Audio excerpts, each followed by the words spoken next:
ఈ రోజు మనం డిస్కస్ చేయబోతున్న ముఖ్యమైన టాపిక్ ఏంటంటే బంగ్లాదేశ్ విమోచన దినోత్సవం. బంగ్లాదేశ్ అనేది 1971లో ఏర్పడినటువంటి నూతన దేశం.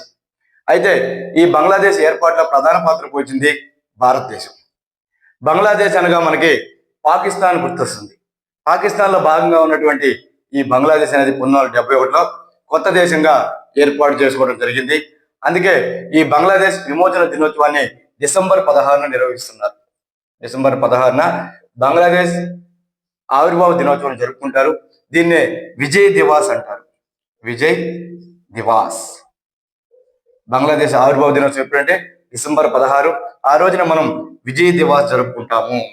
విజయ్ దివాస్ అంటే ఈ పాకిస్తాన్ తోటి మనం యుద్ధం చేసి మన త్రివిధ దళాలు పాల్గొని బంగ్లాదేశ్ అనే కొత్త దేశాన్ని ఏర్పాటు చేయడంలో మన భారతదేశంది ప్రధానమైనటువంటి పాత్ర.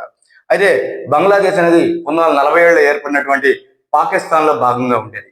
ఇది భారతదేశం పాకిస్తాన్ కలిసి ఉన్నప్పుడు బెంగాల్ని బ్రిటిష్ వారు 2 భాగాలుగా విడగొట్టారు.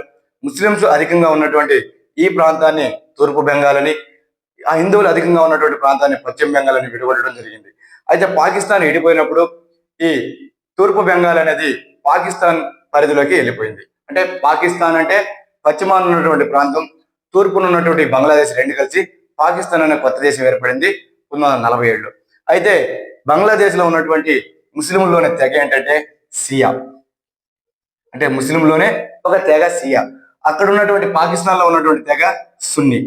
అంటే ముస్లింస్ లోనే 2 తెగలు ఉన్నాయి, సున్నీ తెగ మరియు సియా. బంగ్లాదేశ్ లో ఉన్న వాళ్ళు ప్రత్యేకంగా సియా అని పిలువబడతారు. వీళ్ళ తెగ పేరు సియా. అయితే 1970లో ఇక్కడ ఎన్నికలు జరిగాయి. ఈ ఎన్నికల్లో తూర్పు పాకిస్తాన్ లో ప్రధానంగా పాత్ర పోషిస్తున్నటువంటి పార్టీ అవామీ లీగ్. అవామీ లీగ్. ఈ పార్టీ యొక్క నాయకుడు ఎవరంటే షేక్ ముజిబుర్ రెహమాన్. షేక్ ముజిబుర్ రెహమాన్ గారు ఈ అవామీ లీగ్ పార్టీలో ప్రధాన పాత్ర పోషిస్తున్నటువంటి నాయకుడు. అయితే ఈ ఎన్నికల్లో 1970లో జరిగినటువంటి ఎన్నికల్లో ఈ అవామీ లీగ్ అనేది ఎక్కువ స్థానాలు పొందడం జరిగింది. అంటే పాకిస్తాన్ పార్లమెంట్ లోనే స్వల్ప మెజారిటీ, అంటే అన్ని పార్టీల కంటే ఎక్కువ స్థానాలు పొంది ప్రభుత్వాన్ని ఏర్పాటు చేయాలని చెప్పేసి ప్రయత్నించడం జరిగింది. ఆనాటి బంగ్లాదేశ్ అధ్యక్షుడికి తెలియజేయడం జరిగింది. అయితే బంగ్లాదేశ్ అధ్యక్షుడు ఈ షేక్ ముజిబుర్ రెహమాన్ యొక్క ప్రతిపాదనను తిరస్కరించడం జరిగింది. ఇలా తిరస్కరించినప్పుడు అక్కడ బంగ్లాదేశ్ లో అల్లర్లు స్టార్ట్ అయ్యాయి. పశ్చిమ పాకిస్తాన్ నుంచి వచ్చినటువంటి కొంతమంది అల్లరి మోకలు బంగ్లాదేశ్ లో ఉన్నటువంటి ఈ ఉద్యమ నాయకుల మీద పడి దాడి చేస్తూ ఉంటే సుమారుగా 1 కోటి మంది శరణార్థులుగా అన్ని వదులుకొని భారతదేశానికి పరుగులు పెట్టడం జరిగింది. ఇలా వచ్చినటువంటి వాళ్ళకి ఆశ్రయం కల్పించినటువంటి దేశం భారతదేశం. ఇక్కడి నుంచి వచ్చినటువంటి అందరూ కూడా వివిధ రాష్ట్రాల్లో బంగ్లాదేశ్ బోర్డర్లో కొన్ని రాష్ట్రాల్లో ఆశ్రయం పొందడం జరిగింది. ఇలా ఎవరైతే శరణార్థులుగా వచ్చారో వాళ్ళందరూ కూడా భారతదేశం ఆశ్రయం కల్పించి ఆ శిబిరాల్లో వాళ్ళకి అన్ని వసతులు కూడా ఏర్పాటు చేయడం జరిగింది.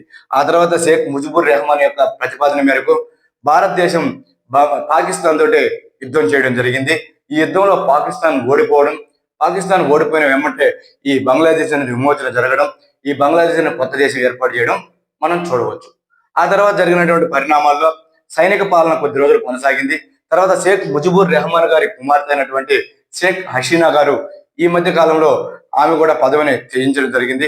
పదవి కోల్పోయి బయటకు రావడం జరిగింది. అప్పటి వరకు ఆ దేశానికి ప్రధానమంత్రిగా కొనసాగారు ఎవరు? షేక్ హసీనా గారు.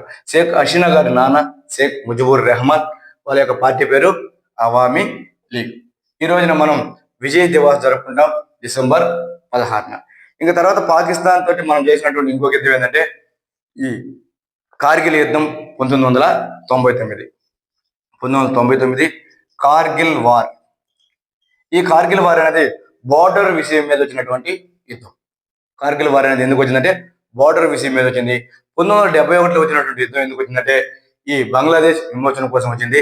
దీన్నే ఇండో పాక్ వార్ అంటారు. ఇండో పాక్ యుద్ధం అని పిలవడం జరిగింది. ఇండో పాక్ యుద్ధం అనేది 2 సార్లు జరిగింది. అది ఒకసారి ఏమో బంగ్లాదేశ్ కోసం, రెండవసారి బోర్డర్ విషయంలో గొడవ